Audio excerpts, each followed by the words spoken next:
Assalamualaikum warahmatullahi wabarakatuh. Saya akan menjelaskan jawaban dari ujian sebelumnya. Ini tuh yang pertama ada soalnya kan, apa titrasi alternatif untuk melakukan penentuan kadar tersebut. Yang dimana itu kan dia melakukan penentuan kadar dari kapsul tablet darah yang berisi zat besi ferrosulfat. Nah, jadi jawaban dari nomor 1 ini dikarenakan tidak ada titrasi serimetri di laboratorium itu digunakan dengan titrasi metode permanganometri. Kenapa? Karena titrasi permanganometri itu menggunakan bahan yang mudah ditemukan, cepat, dan juga alatnya sederhana. Oleh karena itu di laboratorium ada tersedia alat dan bahannya. Lanjut ke jawaban dari soal yang kedua, itu apa saja larutan baku primer dan sekunder yang digunakan dalam titrasi tersebut. Nah, titrasi tersebut itu kan tadi permanganometri. Jadi kalau larutan baku atau primer itu adalah Erlenmeyer. Yang di Erlenmeyer-nya itu ada kapsul tambah darah, terus Aquades, dan juga ada asam sulfat. Ini adalah digunakan untuk penentuan kadar. Dan larutan baku itu ada di sekunder. Kalau sekunder itu kan ada di buret, yang larutan yang akan mau ditentukan dari baku primer. Nah, itu di buret itu ada kalium permanganat, yaitu KMnO4. Lanjut, kita jawaban ke soal nomor 3.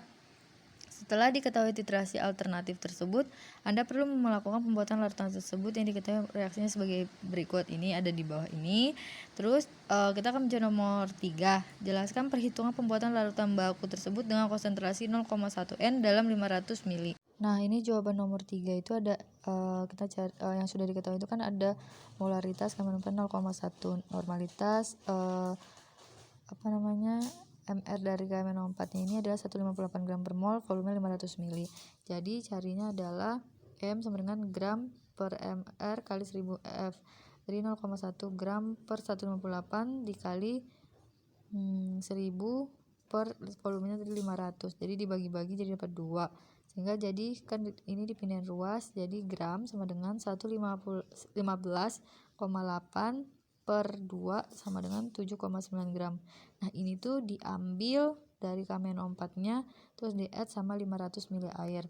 Lanjut soal yang ke nomor 4. Kalau nomor 4 itu di dalam tiap kapsul tablet tambah darah diketahui mengandung ferrosulfat 100 mg. Anda diminta untuk menimbang kapsul tersebut setara dengan 300 mg ferrosulfat. Dalam prosedur pembuatan sampel ditimbang sebanyak 20 kapsul. Dapatkan berat totalnya adalah 7000 gram. Nah, dari soal ini adalah yang nomor 4, jelaskan perhitungan penimbangan sampel yang akan digunakan dalam penentuan kadar. Yang keempat ini kan diketahui etiketnya 100 mg. Penimbangan setaranya itu 300 mg, 20 kapsul, beratnya 7000 gram.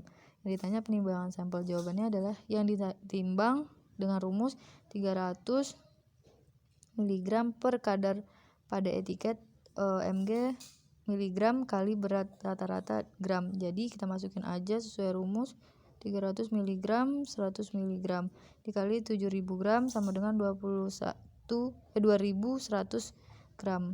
Lanjut ke yang soal nomor 5. Kan Anda kemudian melakukan proses titrasi meliputi pembakuan larutan kerja dan penentuan kadar besi dalam sampel. Proses titrasi telah dilakukan. Di depan Anda terdapat 3 larutan selama proses hingga titik akhir titrasi yang terjadi.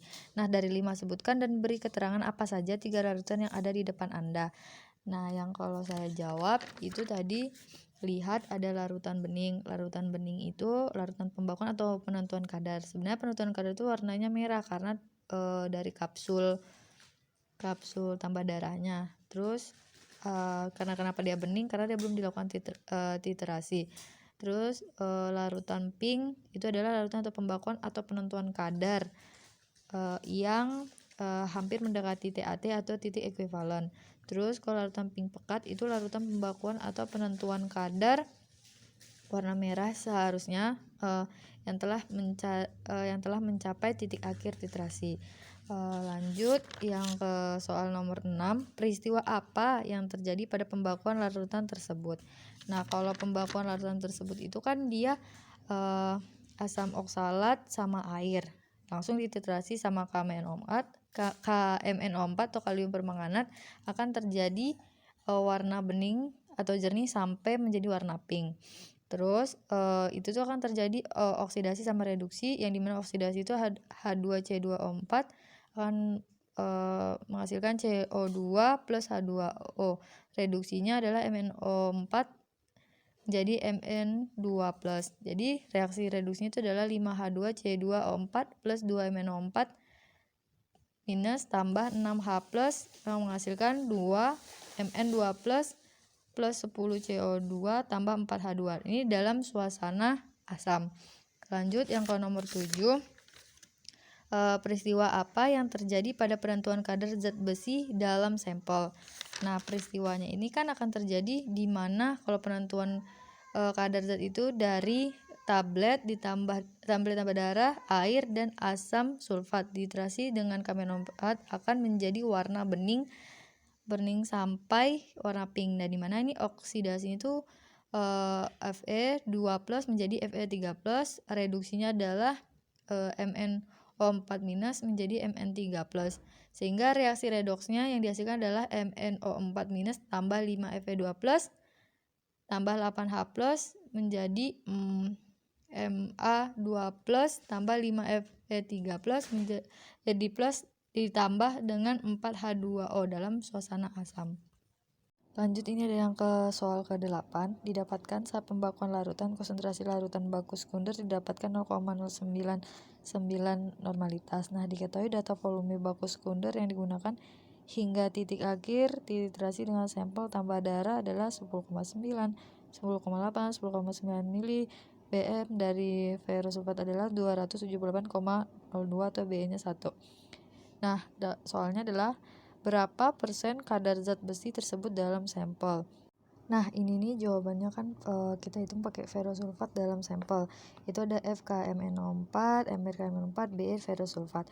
Nah, FKMnO4 ini adalah jumlah dari titrasi yang kita lakukan. Terus dapatnya adalah 18,6 dikali MrKMnO4 yang dari soal itu 0,099 dikali 1. Jadi sama dengan 1,8414. Terus kita mencari ferrosulfat per tab. Terus 350 gram per 2100 gram. Ini adalah berat yang kita timbang tadi kita untuk uji dikali sama 1,814 sama dengan 644,49 per 2100 sama dengan 0,3069. Jadi persen kadarnya adalah 0,3069 per bagi etiketnya adalah 100 dikali 100% sama dengan 0,3069%. Ini hasil kadar dari sampel tersebut. Nah, ini kita lanjut lagi pembahasan soal yang kedua. Nah, itu ada Anda sebagai bagian pengawas mutu dan melakukan analisis kandungan tablet yang mengandung kafein dengan KCKT. Kafein BPFI ditimbang sebanyak 50 mg diratukan dengan metanol hingga batas dalam labu ukur 50 mili dari larutan induk, kemudian akan dibuat seri konsentrasi di antara 25, 50, 75, 100 dan 150 ppm dalam labu ukur 10 mili. Nah, soalnya adalah 1. Jelaskan perhitungan pembuatan larutan seri konsentrasi 25 ppm, 75 ppm dan 150 ppm. Nah, ini jawabannya adalah di mana 50 mg dengan 50 mili itu adalah 1000 ppm. Kenapa? Karena dia ppm sebenarnya 50. Ini cara cepatnya ada 50 mg per liter. Jadi 50 ml itu diubah ke liter jadi 0,05 sama dengan 1000 ppm. Nah, hitungan larutan serinya itu berarti kita hitung aja 25 ppm dapatnya 0,25 mili, 150 ppm dapatnya 1,5 mili, dan 75 ppm itu dapatnya 0,75 mili.